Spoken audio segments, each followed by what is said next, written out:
Hello and welcome to True Crime Rocket Science, the most authentic voice in true crime. Well, I'm sure a lot of you have been looking forward to this contest, like, I guess, two gladiators in the ring, one guy in an armchair and the other one, a little bit like the Mandalorian with a rocket strapped to his back. Who do you think would win? Funnily enough, today I searched for Armchair Man on YouTube, and the moment it opened, he was sort of mocking the whole most authentic voice in true crime. That was sort of what it opened on, and then he sort of went on just with his usual routine. I kind of get the sense that some people have a short memory. People have a short memory about what has happened in the history of certain creators. I don't know if they need reminding, but it is definitely annoying when you have someone singing their own praises like this, sort of repeatedly, on this whole thing about a shadow. There's a saying, a stuck clock has got to be right twice in a day. And what about all the things that have been said that have not been proved, and a lot of ridiculous comments that have been made that definitely weren't true? I mean, there was a time where Ronnie Watts was supposed to be an accomplice because Ronnie Watts wore white shoes. Do you remember that? I mean, what has happened to those videos? Have they been deleted? The other thing is, if you're going to stridently make your case that there's an accomplice, then name the accomplice. I mean, if it's so black and white, so obvious, name the accomplice, say the person's name. And I can tell you one of the differences between this channel and that channel, and actually many others out there, is I'm not afraid to say Nicole Kessinger. I don't call her NK, I don't call her the horse with no name. I call her by her name. I call all the people in this case by their names. And so when you don't do that, you've got to wonder why not. And it's because if you're making allegations that you can't prove, it's defamatory, right? There have also been, this is again to do with amnesia. There have also been quite a few people close to the case, very close to the case. The victim's family, the lead detective, and also, if memory serves, I think it may have been Tammy Lee. I'll say this under correction, but there have been quite a few people who've expressed displeasure and annoyance and kind of being upset and irritated and frustrated with one particular creator on YouTube. And that is what a lot of these people have in common. I think Nicole Atkinson's one that has kind of either mentioned him by name or mentioned him in a way that you know who she's talking about. That's one person very close to the case. As I say, the victim's family have mentioned this creator also by name, that they are actually feeling kind of traumatized by some of his content. And you have the lead detective as well, someone who we know has been traumatized, someone with post-traumatic stress disorder, and he's been sort of lamenting the conspiracy theories as well. Of course, this creator isn't the only one doing it, but he's the one who's doing it the most and the worst. And he seems to have forgotten his own track record with regards to it, and what has been going on with his channel, all that kind of thing. Now, one thing that he keeps reminding us of is that he's got the biggest channel and that is so popular. But there's another channel that's far more popular, like 3 times more popular, Scott Reich. So if a popularity contest, Scott Reich is someone who doesn't embellish, he doesn't sensationalize anything, certainly not as much as some other people out there. And he is very fact-based. And that is what people want. That is what true crime needs. I'm going to do a very quick debunking of just something that was mentioned in the last live that he did. I'm just going to mention it very quickly. But before I do that, I want to refer to just like one of the comments that I often hear from him that actually kind of drives me nuts is he keeps talking about the metadata, right? The sort of secret metadata, the sort of key to understanding a case or something like that. I've been in true crime for quite a long time, quite a few years. I've written quite a few books about true crime, and the metadata that I've seen over the years that is referred to is always related to things like, for example, if you take a photograph, then there will be metadata on that photo, so related to the time of the photo, the aperture, the type of camera used, the lighting conditions to some extent, histograms and that kind of thing. So in other words, metadata is almost sort of always a digital signature to something. You could, I suppose, argue that browser history of a computer is metadata, but it's usually just referred to as browser history. The same applies to phone data on a phone. You could say, well, the timestamps and so on are metadata, but it's still basically a phone data review. So this word metadata as this kind of amazing kind of magic trick that you're going to have all this information just doesn't really exist. And I don't think you can say, when I look at a shadow, I see that, and that's metadata. That is not metadata. That is what you are seeing, right? And I'm not going to go into the whole he said, she said thing about the shadow, that I've discovered the shadow theory, and so I'm amazing, because there is this whole host of people who keep talking about somebody else who found it a month earlier and actually couldn't get this guy's attention on the subject. What I really don't like about this whole thing is it ends up being two peacocks or more strutting around, showing their feathers, and obviously nobody does anything wrong and everybody's perfect and I'm better than you, right? And that is not the kind of argument I want to get into. It's not about I'm right about everything, you wrong about everything, or you right or wrong about everything and I'm right or wrong about everything. Simply, let's try and figure out what happened here. It seems for him it is about I'm the best, only come to me kind of thing.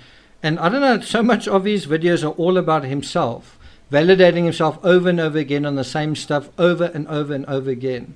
And how often does he kind of literally refer to the discovery? How often does he refer to photos? I mean, so many of his photos on his videos come from my website, obviously uncredited. I've also heard someone brought to my attention how he was saying that I've only written 6 books, and what kind of idiot writes a book in a month, right? There's a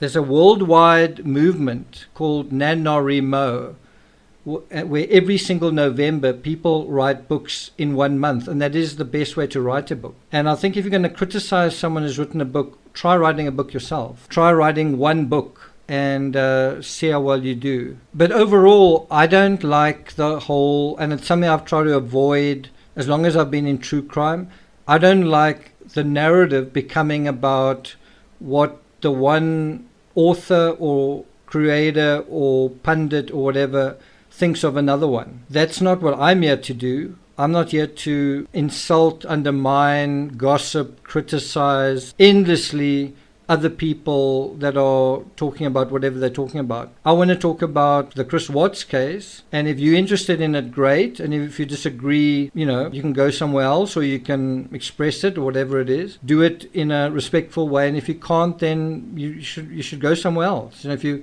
can't have a proper conversation, then, because that is what we're trying to understand how people think. And what one thing that I think is interesting about the community, the true crime community, is I think it says a lot about us. I think it says a lot about society. So if you're looking at Chris Watts and Shanann and you're saying, wow, Shanann was all about appearances. Shanann wasn't very good with money or whatever it was. Shanann was always promoting Thrive. If that's maybe your comment or your criticism. If your thing with Chris Watts is that he was a liar and shallow and someone who was kind of ambitiously and greedily and lustily, trying to get something for himself, get something on the side. A lot of those things are true of us. And something that's come through again and again is how narcissistic Chris Watts was. And I must say, I find that the most ridiculous part of the whole thing.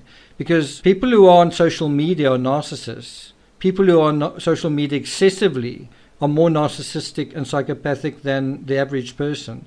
And someone who's on it constantly, because social media feeds your own narcissism. It's all about getting likes and responses and all that kind of thing. And I think there are quite a few narcissists on YouTube who every single video is just themselves talking kind of to themselves. They're not really basing it on something that they've necessarily researched. They're just trying to inflate themselves, grow themselves, increase their earnings and so on. And you look at some channels and every single title picture is that person's face, every single one of them. You see that on Instagram as well. Every single picture is like a girl in a bikini in a different pose.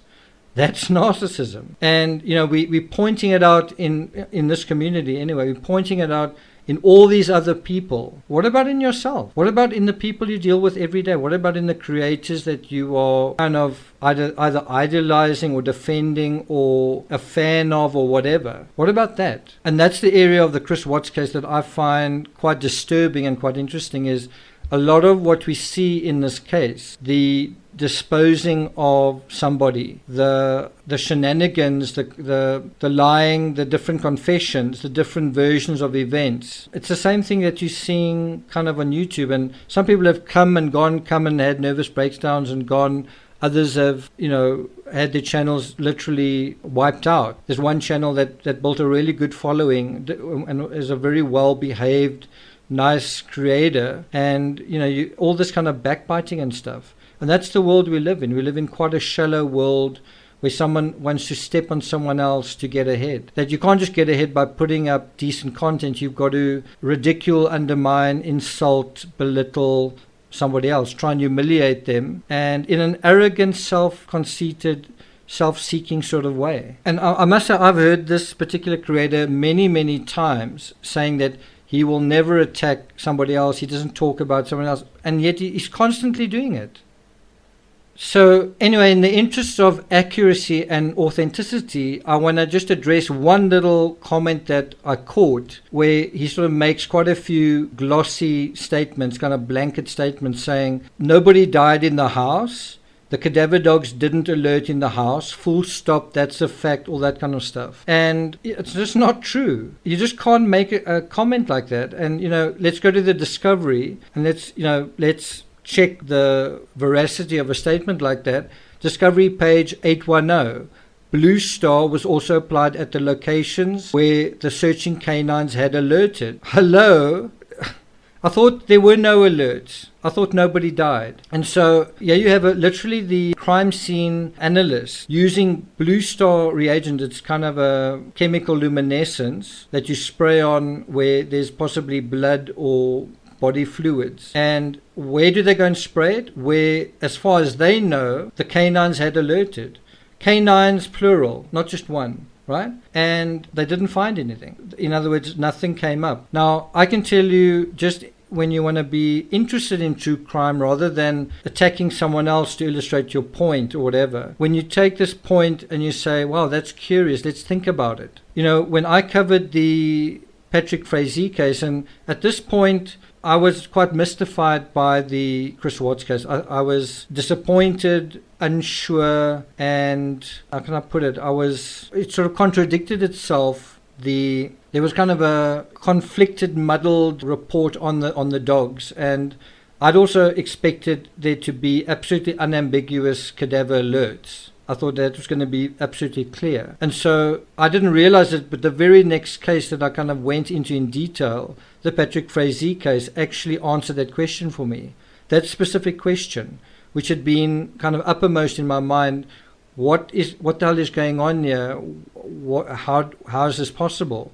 And the whole issue was, up until that point, I'd certainly felt the way I think most of you feel, which is that cadaver dogs are absolutely foolproof. That if a cadaver dog alerts, there's definitely a cadaver involved, and if it doesn't, there definitely isn't a cadaver involved, right?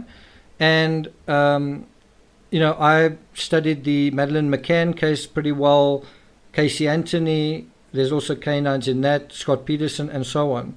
And so what is very interesting and expanded my understanding in terms of this particular thing in the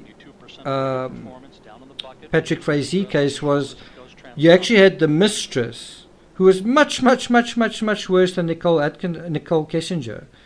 This mistress admitted that she literally came to the crime scene and mopped up a bloodbath.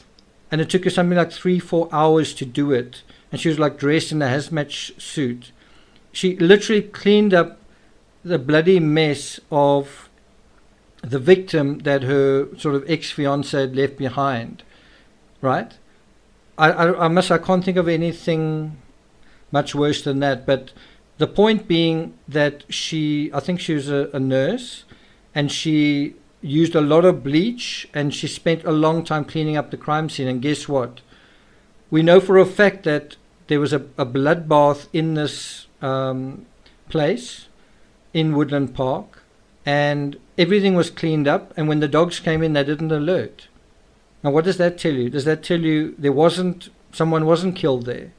Because Patrick Frazee was convicted of murder.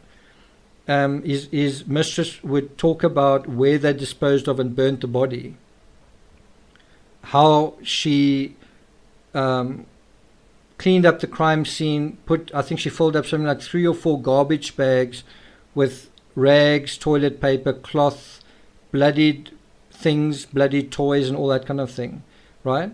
And but the cadaver dogs did actually alert, right? Guess where they alerted? They alerted where she'd placed these garbage bags outside the Woodland Park unit against the bumper of a car, right? So she cleaned up the entire crime scene to such an extent that the bleach totally destroyed kind of, I don't know if you can say olfactory traces, let's say scent traces. And so in other words, it is possible with a huge effort, with a lot of bleach, to destroy the DNA and to destroy completely the things that are going to give off that scent. It is possible. You need to kind of have a sea of bleach, and it needs to be thorough. And when the police arrived, they noticed what looked like cloth stripes, like someone had wiped the furniture. They noticed cloth residue. And the mistress admitted going to the crime scene and cleaning everything up, what was there, how high on the wall the blood was, and all that kind of thing. A very grotesque scene. But the fact is, she cleaned it up so thoroughly that the cadaver dogs didn't alert. But they did nevertheless confirm that there was likely a dead body involved, because, as I say, she happened to leave one of the bags leaning against the bumper of the truck, and that was where the dog alerted. And that I found quite amazing. So the fact that the dog actually alerted but outside was really incredible. And just by the garbage bag leaning against the bumper, that was enough to leave this trace. And I think that the dog came on the scene, I think 2 weeks later as well, and that truck was outside. So I really found that really, really amazing. There was another potential alert on a bale of hay where they transported the tote, where the dog showed interest, but they couldn't absolutely confirm it. But anyway, the Patrick Frazee case really expanded my knowledge of that it is possible to clean up a crime scene so well that dogs won't alert at all, and that's truly the case. Now, if we come back to the Chris Watts case, as I say, there were alerts. And the only problem was, according to the protocol, it's an official alert if one dog alerts somewhere, and then another dog comes in kind of independently and also alerts there. And that isn't what happened. The impression I kind of get is that the one dog alerted somewhere and another dog either showed interest or alerted somewhere else. And because of that, it was like a muddled response, but not no response. This guy, Armchair Man, wants to give you like this nice certain feeling that things were unambiguously this way, and they just weren't. On page 1502, according to Detective Bormover, the dogs had just alerted to an area near the basement stairs. He stated that an additional dog was on its way to attempt to confirm the alert. Did it? No. But are you telling me this is an error in the discovery? That the detective was referring to an alert near the basement stairs? I don't really know what that means. It's not very well expressed. I don't know if it's at the top of the basement stairs or at the bottom, but I presume it's at the bottom, sort of in front of the router. That would actually make sense from someone who's committed the crime and now wants to get the body out of sight until they're going to carry it outside. And also you can imagine the body downstairs, perhaps it was on a plastic bag, and perhaps after it was removed, that area was cleaned. Watts did have a whole night to clean the house, and we know that he did. There's also, let's just see what page this is. I think it's Discovery page 1503. There's also, finally I called Detective Bormover back and informed him that I would be happy to issue the alert. Now that alert is something else. There are 102 instances of the word alert, but only about half a dozen are referring to actual cadaver dog alerts, right? And then the thing goes on, we wait to hear the results of the second sweep with the dogs. If the alert was a good one, meaning the first alert, we would hold off. However, if the alert could not be confirmed, we would issue. And then it says something about at 2:45 p.m. I received a call from CBI agent Tammy Lee, who relayed that the dog's hit could not be confirmed. Right? It's a little bit confusing here that they refer to the alert in terms of the disappearing people, the kind of missing persons alert with the alert of the dogs. It's just not very well expressed. But the dog's hit refers to one of the dogs alerting somewhere.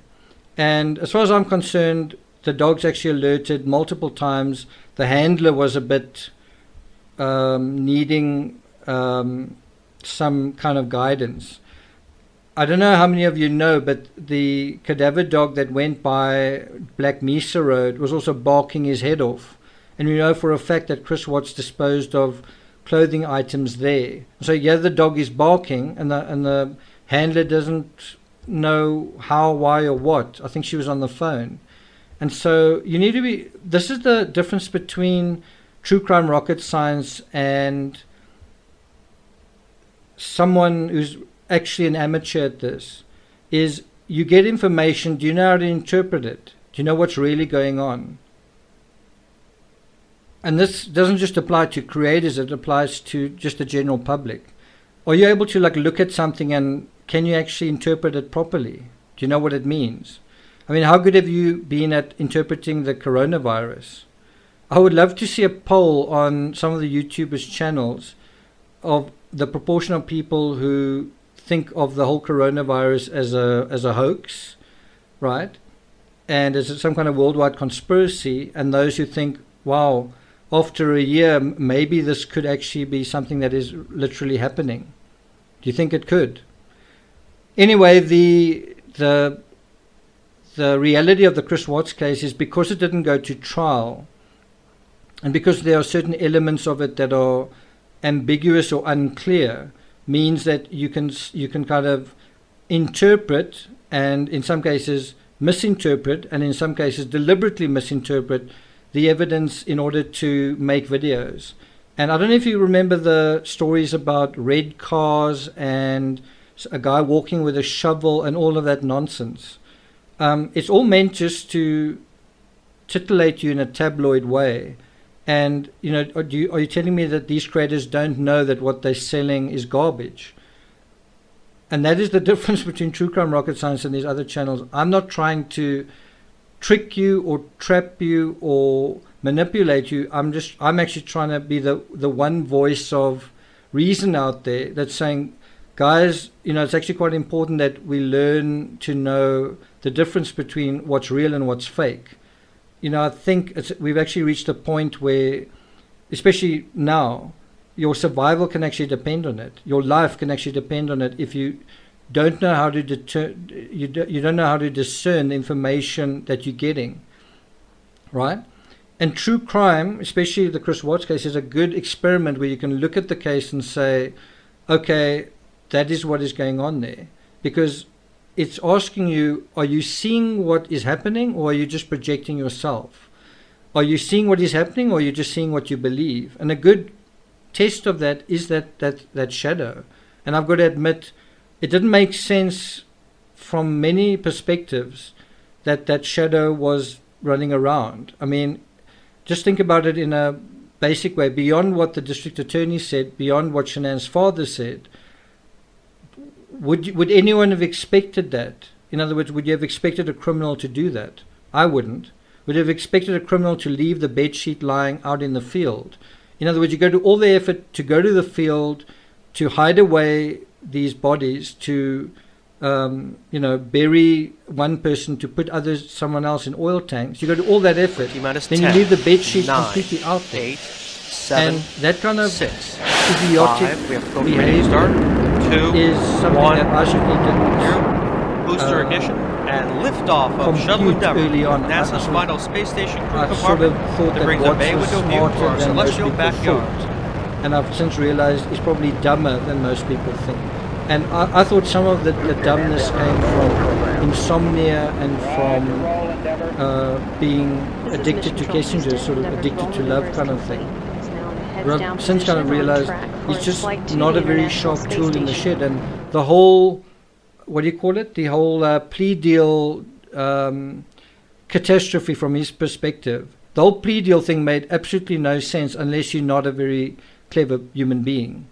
And I know what he was thinking. I'll just, wait for the storm to blow over and then I'll, take a plea deal. I'll just wait for this to pass.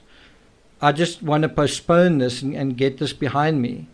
But what he's going to find out is he's not going to get the plea deal. That is the latest bunkum that these creators are feeding, is that the investigation's ongoing. Oh, really? So it's all happening, which makes, they're trying to make themselves relevant. And the other thing is that there's going to be a plea deal. No, there's not.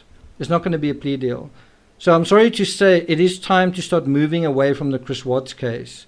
You can maybe keep the show running for a little while longer with this, that, and the next thing, but it is time to move on to probably the Laurie Vallow case, or I don't know, there are quite a few cases. There's just a case now that's come to my attention in New Zealand that's incredible. The amount of CCTV footage, Grace Malone, I think, that's also quite a shocking case. So, that is my little counter rant, and I hope I'm not going to be doing this very often, because I don't want to make the conversation a he said, she said thing. We want to find out what happened in this case. And I'm sure it may be entertaining for you guys, and let's take out our popcorn. But in future, I really don't want to hear my name mentioned by other channels. Not that it is mentioned, it's always mentioned in this cryptic way. And I don't really want to talk about the content of other channels. I want to talk about true crime. I want to talk about the stuff that I've been researching. And you may knock the fact that I've written 12 books, but you try to write one book. You may knock the fact that it comes out very quickly. Well, you try and write a book however long it's going to take you to write it. You may knock the fact that, I don't know, whatever, how many reviews my books get, or whatever you want to make it. Then go to someone that you like, kind of thing. I am the only creator on YouTube, as far as I know, that has written books on this case. I can't think of a single other creator that also writes books. So for those interested in the Laurie Vallow case, I'm going to be starting a series dealing with the latest documentary, Doomsday, The Missing Children, and that'll be every Wednesday starting from next Wednesday on Patreon only, on the $2 tier. I think that's going to be a very interesting series, and I think the Laurie Vallow case is going to be overall a very interesting case to just find out about the other sides to human nature. In this case, it's not just so put that in your pipe and smoke it.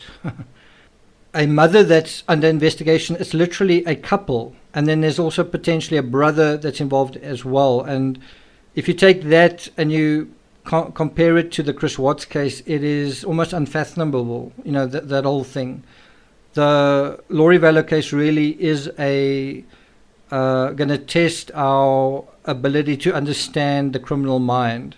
But I look forward to, digging into that saga with you guys throughout 2021. Thanks for listening, guys. If you haven't subscribed, please do like, share, leave a comment, and I'll see you guys next time.